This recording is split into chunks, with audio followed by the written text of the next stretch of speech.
there, Riderflex Nation. Steve Urban here with more career advice and job interviewing tips for you. And as a quick reminder, if you enjoy our podcast, please remember to subscribe to our channel and like the episodes. And on today's podcast, why I'm not a huge fan of peer interviewing. You know, where you have the candidate interview and meet all their peers they'll be working with. I'm not a huge fan. Here's why, and there are lots of debates on this topic, but let me tell you why I'm not a big fan of it, especially in today's job market. Seven reasons. Number one, when you're having a great candidate that's highly talented with lots of experience, when they interview with their so-called peers, people they'll be working with on their team, quite often those folks might feel insecure. Maybe they feel intimidated. Maybe they feel like this new candidate might be the new favorite. They might put their job in jeopardy. They might fall down in ranking, etc. There's all kinds of reasons why peers will block a great candidate or maybe say something negative about a candidate. Now, I know all you supervisors out there are saying, oh, my team would never do that. They always have the company in their best interest, and they wouldn't ever block a great candidate just to protect themselves. If you're thinking that right now, then you haven't been managing people for very long. Okay, I'm telling you, it's human nature. There's always a competitive atmosphere when it comes to teams. And so the number one reason I'm not a huge fan of peer interviewing is because the peers will intentionally block a candidate in some cases. So you run that risk. That's number one. Number two, your peers that you're having interview this candidate may not actually sell the company or the position like you want it to be sold. Remember, by the time you have a candidate interview with peers, you're probably sure, or at least you should be, that you want to hire the person. Well, now all of a sudden you put your sell, okay, in danger, because now the candidate gets in front of one of these peers who may not put the company in its best light. They may speak negatively about you, the company, etc. All of a sudden the candidate gets turned off and isn't interested anymore in the position. So that's number two.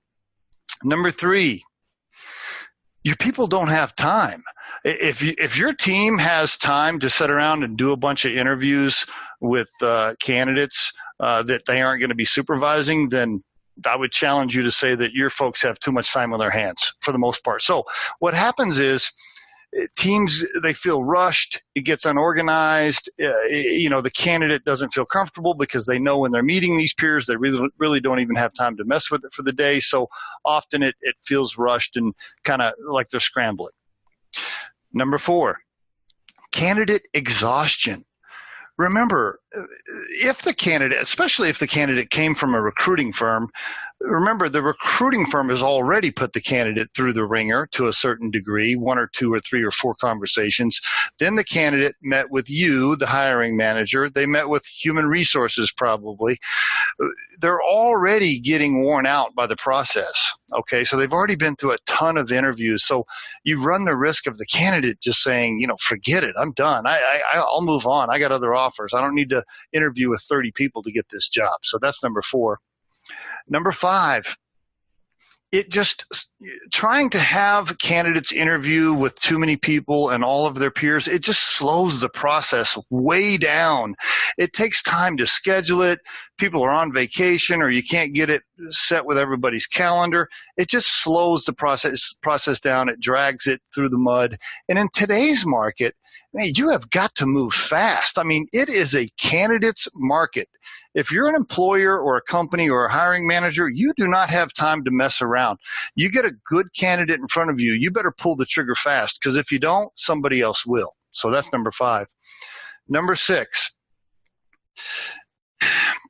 This is my favorite one. People will always tell me, well, I need to make sure that they're going to match the company culture and get along with my team so that everybody plays well in the sandbox together.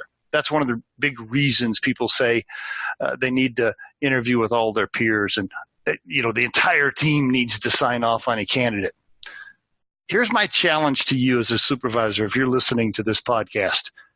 If you don't know your team members that you supervise and their style and their cultures and their personalities, if you don't already know that, then you have work to do, my friend. You should already know your people. You know your team members. You know their styles, their personalities, their culture, and you should know what type of person matches them. Number 7, last but not least, remember, never actually have the process include interviewing with peers before you see a candidate. If you're a hiring manager, you're the supervisor, right? You're going to be the one supervising the position. You did the search. Let's say you're a VP of sales and you're hiring a national sales manager. Those candidates should always interview with you before anybody else on the team. Maybe they go through human resources first. Maybe the recruiter and the human resource department vets them, and then they go right in front of you. I would never put a candidate in front of peers before they actually meet the hiring supervisor. And there is your Riderflex tip of the day. We truly hope you find our material helpful and entertaining. And while our podcast can be heard across most platforms, including iTunes, Google Play, Spotify, YouTube, and SoundCloud, you can become a supporter of this podcast by visiting our show on the platform Anchor FM. That's anchor.fm/Riderflex. You can also send us your questions or suggested topics for future episodes to the email address podcast@riderflex.com. Or drop us a voicemail at 888-964-5876, extension 710. Visit riderflex.com to learn more about us. Thanks so much for listening, folks, and have a great day.